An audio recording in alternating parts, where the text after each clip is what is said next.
আসসালামু আলাইকুম প্রিয় দর্শক, অন্য মঞ্চের আলাপচারিতায় আপনাদের সকলকে আমন্ত্রণ জানাচ্ছি। বিষয় ভারত বাংলাদেশ সম্পর্কে আবার কি টানাপোড়েনের ইঙ্গিত দেখা যাচ্ছে? দেখা গিয়ে থাকলে সেটা কি ও কেন? সম্প্রতি ভারতের পররাষ্ট্রমন্ত্রী এস জয়শঙ্কর নয়াদিল্লিতে একটি দীর্ঘ মিটিং করেছেন ভারতে অবস্থিত বাংলাদেশের রাষ্ট্রদূতের সঙ্গে।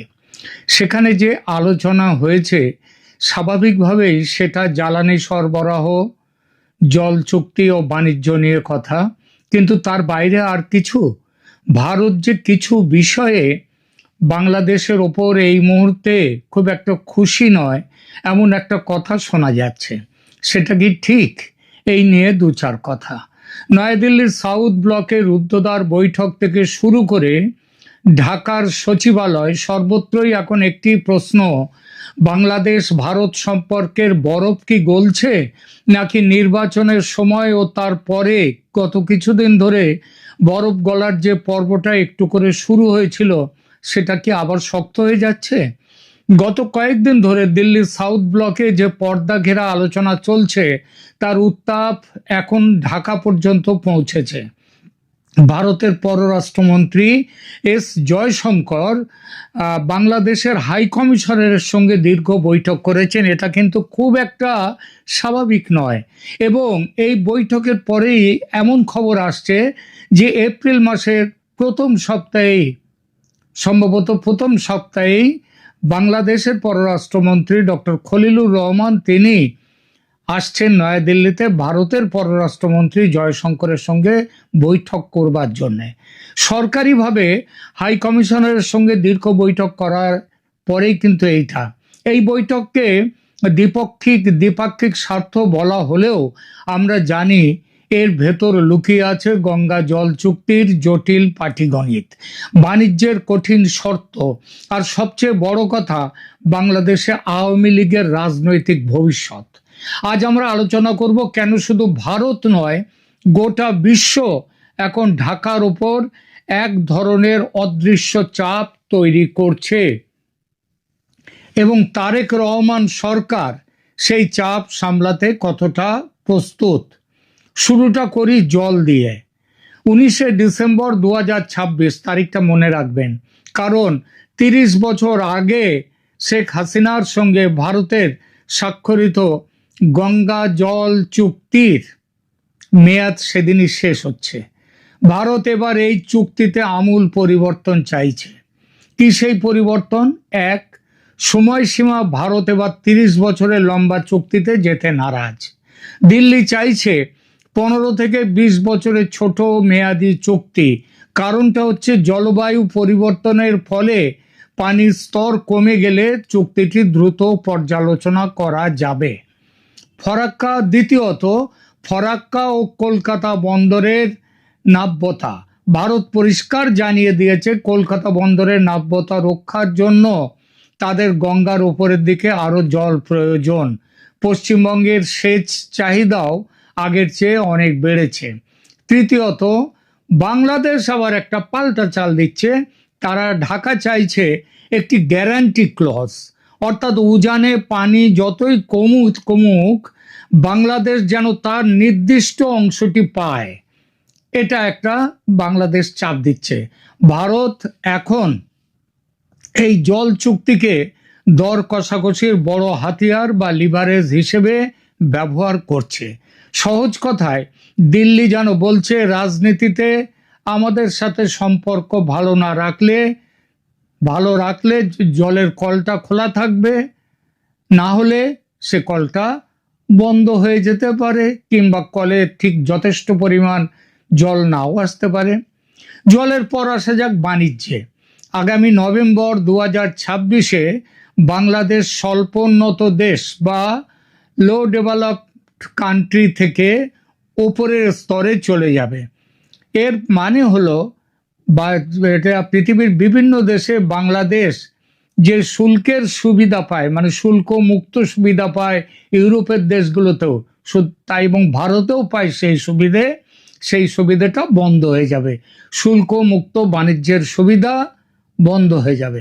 এই বিপদ কাটাতে ভারত প্রস্তাব দিয়েছে সেপা, মানে কম্প্রিহেন্সিভ ইকোনমিক পার্টনারশিপ এগ্রিমেন্টের, ব্যাপক অর্থনৈতিক অংশীদারিত্বের একটা চুক্তিতে স্বাক্ষর করতে হবে ব্যাপকভাবে। এই ধরনের ব্যাপক চুক্তি কিন্তু আমেরিকার সাথে স্বাক্ষর করেছে বাংলাদেশ এই ইউনূস সরকারের আমলে, এবং সেই চুক্তিতে কিন্তু সায় ছিল তারেক রহমান সরকার, বিএনপির সরকার নয়, বিএনপির সায় ছিল, কারণ সরকার তো তখনও তৈরি হয়নি, জামাতেরও সায় ছিল।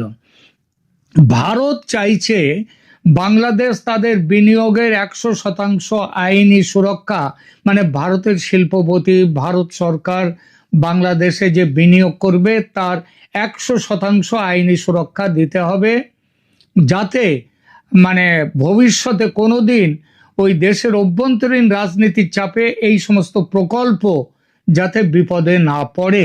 এছাড়া সেবা খাতে, সার্ভিস সেক্টর, ব্যাংকিং, আইটি ইত্যাদিতে ভারতীয় কর্মীরা যাতে সহজে বাংলাদেশে যেতে পারে সেইটা চাইছে।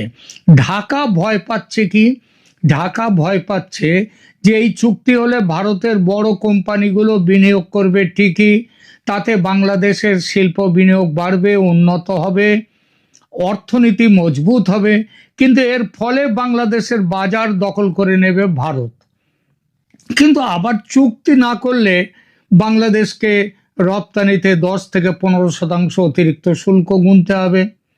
জয়শঙ্করের টেবিলে এই বাণিজ্যের ফাইলটি এখন একটি স্রেফ অর্থনৈতিক দলিল নয়, এটি ঢাকার ওপর দিল্লির একটি অর্থনৈতিক চাপের পরোক্ষ হাতিয়ার।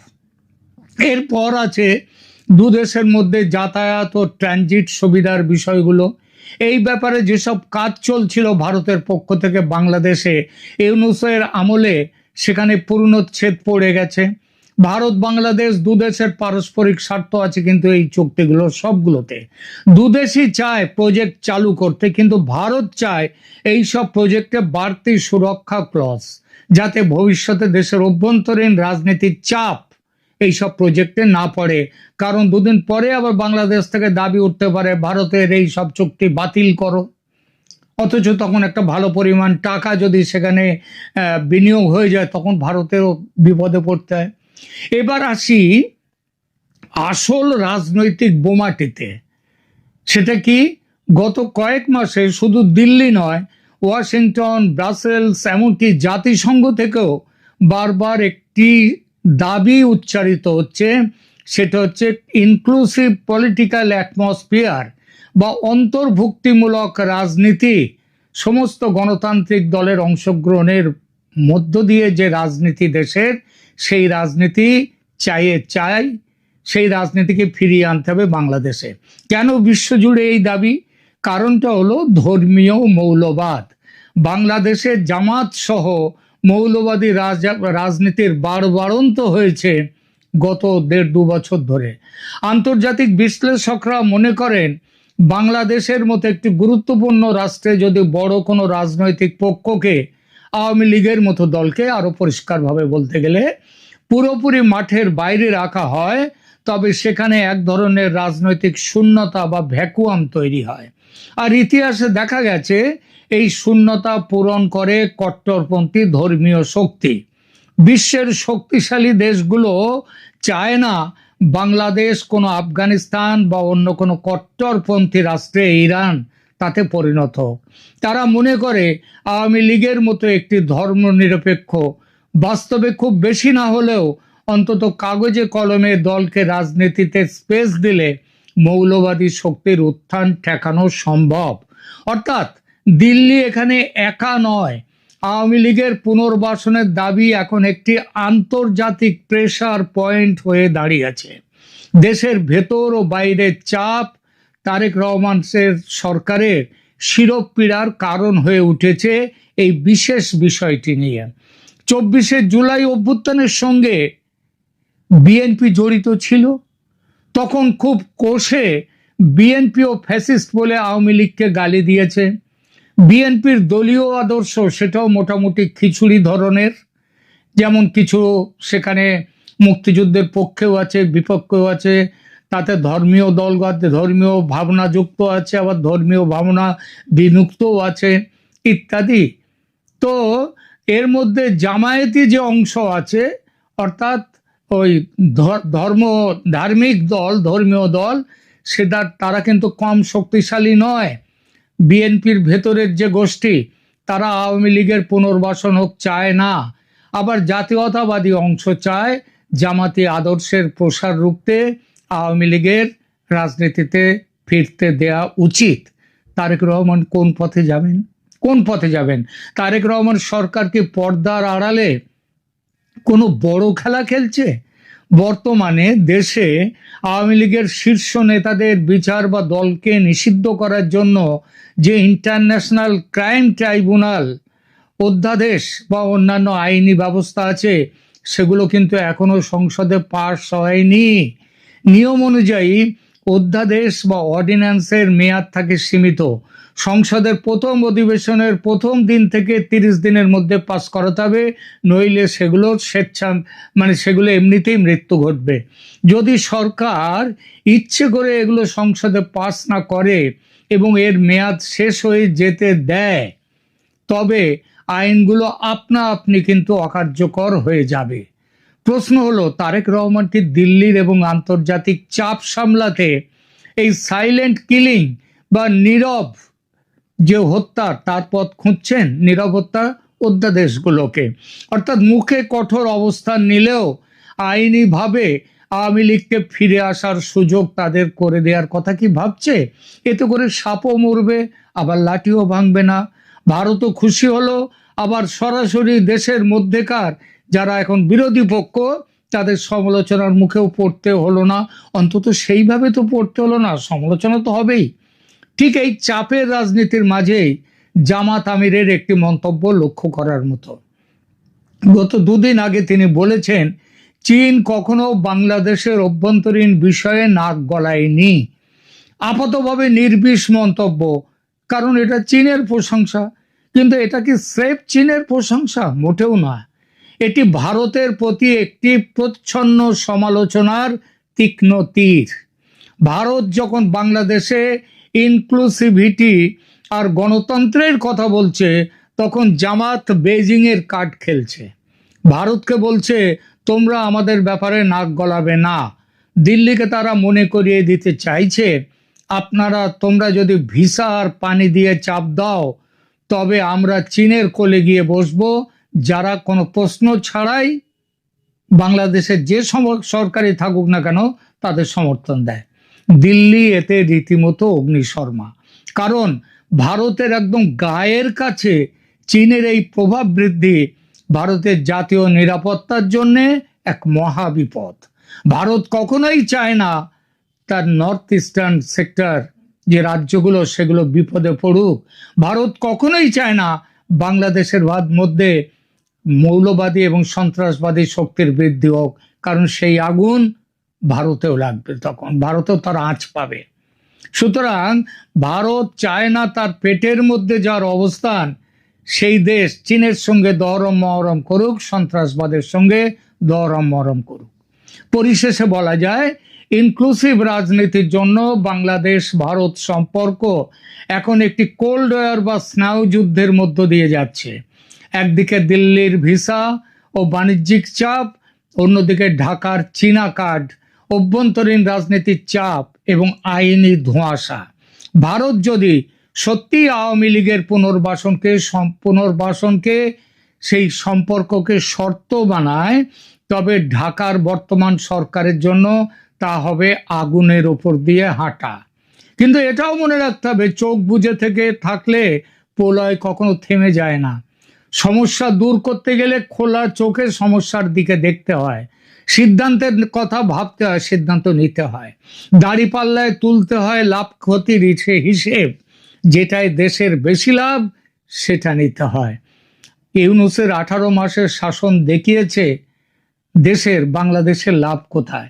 ভারতের সঙ্গে ফালতু পাঙ্গা নিলে কাজের কাজ কিছু হয় না, হবে না, তাতে বরং পিছিয়ে যাবে দেশ, ভুগবে সাধারণ মানুষ। মানচিত্র কেটে শাসকরা 2 রাষ্ট্রের সীমানা আলাদা করে দিয়ে গিয়েছিল। কিন্তু সীমানা মানচিত্রের ওপর দিয়ে কাঁচি চালালেই কি সীমানা, মানচিত্র কাটলেই কি দেশের সীমানা কাটা যায়? যায় না। কারণ তাদের মধ্যে চাইলেই বিচ্ছিন্ন হওয়া যায় না। সম্পর্ক বাইরে বিচ্ছিন্ন, কিন্তু ভেতরে সম্পর্কের টান থাকতেই হবে। ভারত এবং বাংলাদেশ তাদের অবস্থানগত কারণে অবিচ্ছেদ্য, তাদের সংস্কৃতিগত কারণেও অবিচ্ছেদ্য। সুতরাং সমস্যা না বাড়িয়ে বিএনপির তারেক সাহেব বা তার কোনো উপযুক্ত প্রতিনিধি অবিলম্বে আওয়ামী লীগের সাথে আওয়ামী লীগ সম্পর্কে একটা সিদ্ধান্ত নিন। আলোচনায় বসুন, প্রয়োজন হলে আওয়ামী লীগের উপযুক্ত নেতৃত্বের সঙ্গে। দেশে গণতান্ত্রিক রাজনৈতিক পরিবেশ ফিরিয়ে আনাটা কিন্তু খুব দরকার। আর সেটা হলে ভারতের সঙ্গেও আর কোনো সমস্যা থাকবে না। আপনার কি মনে হয় প্রিয় দর্শক? কমেন্টে আপনার মতামত জানান। ভিডিওটি ভালো লাগলে শেয়ার করুন। ভারত সরকারের কড়া তদন্তে হাদি হত্যায় নতুন মোড়। ফেঁসে যাচ্ছে কি জামাত দলগতভাবে? আপনারা ইতিমধ্যেই জানেন যে হাদি হত্যাকাণ্ডে অভিযুক্ত তিনজন ব্যক্তি, একাধিক ব্যক্তি ভারতে গ্রেপ্তার হয়ে আছেন এবং তাদেরকে আজকে আদালতে ওঠানো হয়েছিল। দীর্ঘ তদন্ত, দীর্ঘ জেরা, দীর্ঘ রিমান্ড শেষে তাদেরকে আজকে আদালতে ওঠানো হয়েছে এবং আদালতে ওঠানো এবং আরো কিছু নতুন মোড় ঘটেছে। আমরা সেগুলো নিয়ে এই মুহূর্তে বুঝতে চাই যে আসলে কি ঘটতে যাচ্ছে। বাংলাদেশের তথাকথিত এক ছাত্র নেতা ওসমান হাদি হত্যাকাণ্ডের ঘটে গেল এক নাটকীয় মোড়। যে মামলার জাল গড়িয়েছিল পশ্চিমবঙ্গ পুলিশের এসটিএফ পর্যন্ত, এখন সেই তদন্তের ভার তুলে নিল ভারতের কেন্দ্রীয় তদন্তকারী সংস্থা বা এনআইএ। বুঝুন অবস্থা।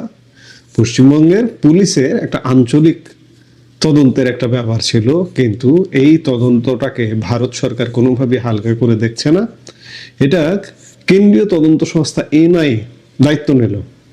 গত 8 মার্চ পশ্চিমবঙ্গ পুলিশের এসটিএফ এর হাতে গ্রেপ্তার হয়েছিল দুই মূল অভিযুক্ত, রাহুল ওরফে ফয়সাল করিম মাসুদ এবং আলমগীর হোসেন।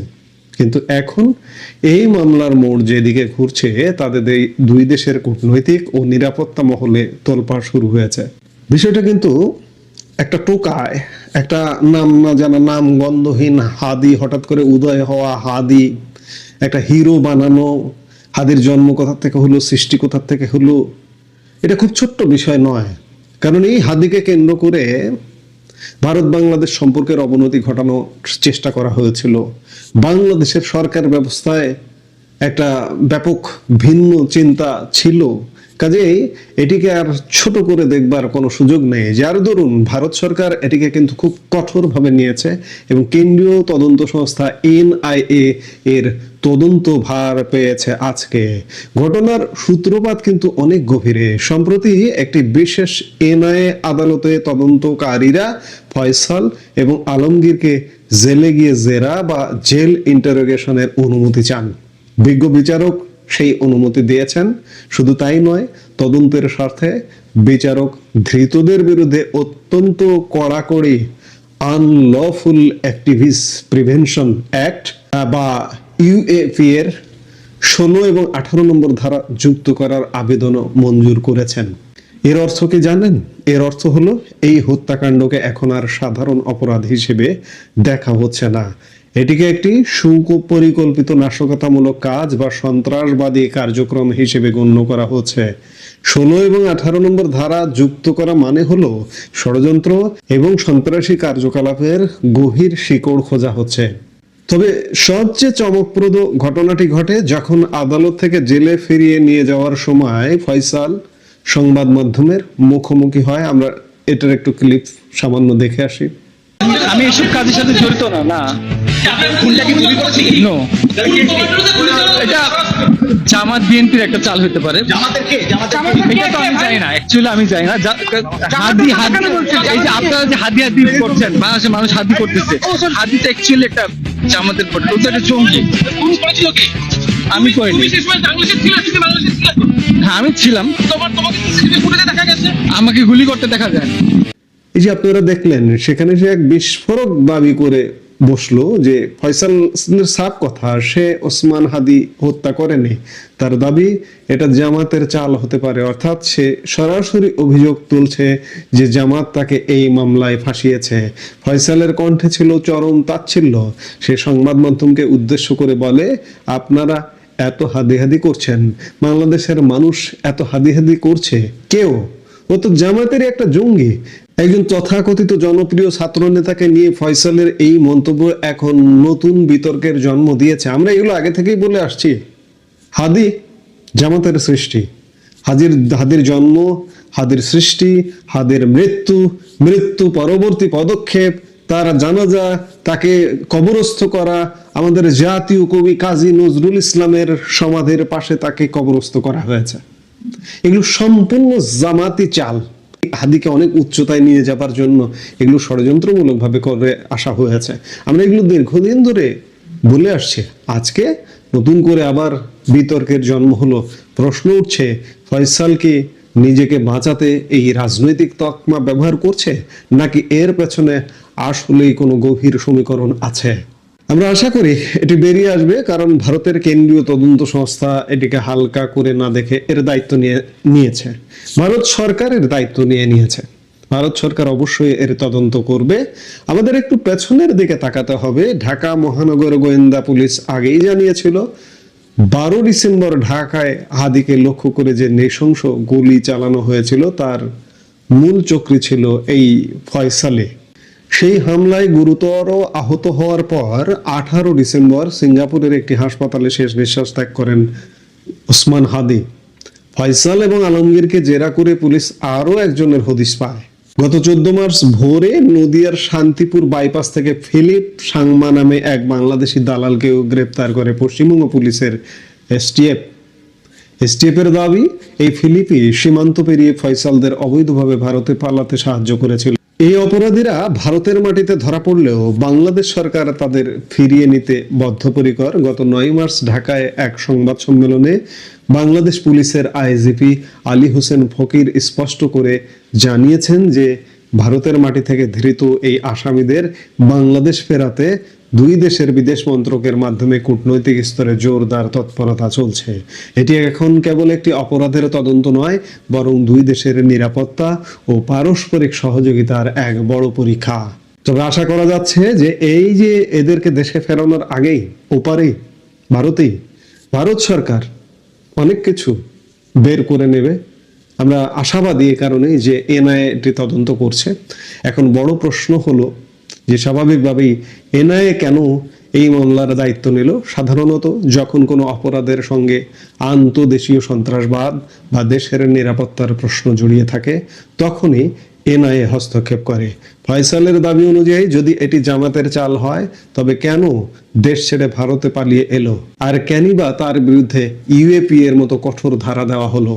ওসমান হাদি কি সত্যিই কোনো রাজনীতির শিকার, নাকি এই হত্যাকাণ্ডের পেছনে লুকিয়ে আছে আরো বড় কোনো অশুভ শক্তি? তা হয়তো এনআইএর তদন্তেই বেরিয়ে আসবে। তদন্তের প্রতিটি মুহূর্ত এখন গুরুত্বপূর্ণ। ফয়সালের এই দাবি কি শুধুই নিজেকে বাঁচানোর চেষ্টা, নাকি এর পেছনে অন্য কোনো সত্য লুকিয়ে আছে? আমরা নিশ্চয়ই সত্য জানতে পারবো অল্প কিছুদিনের মধ্যে, কারণ খুব অল্প সময়ের মধ্যে তদন্তের বেশ অগ্রগতি এবং এনআইএর দায়িত্ব গ্রহণ। আমরা নিশ্চয়ই সেই অবস্থাগুলো জানবার জন্য বা দেখবার জন্য অপেক্ষা করব। এই মুহূর্তে এ পর্যন্তই।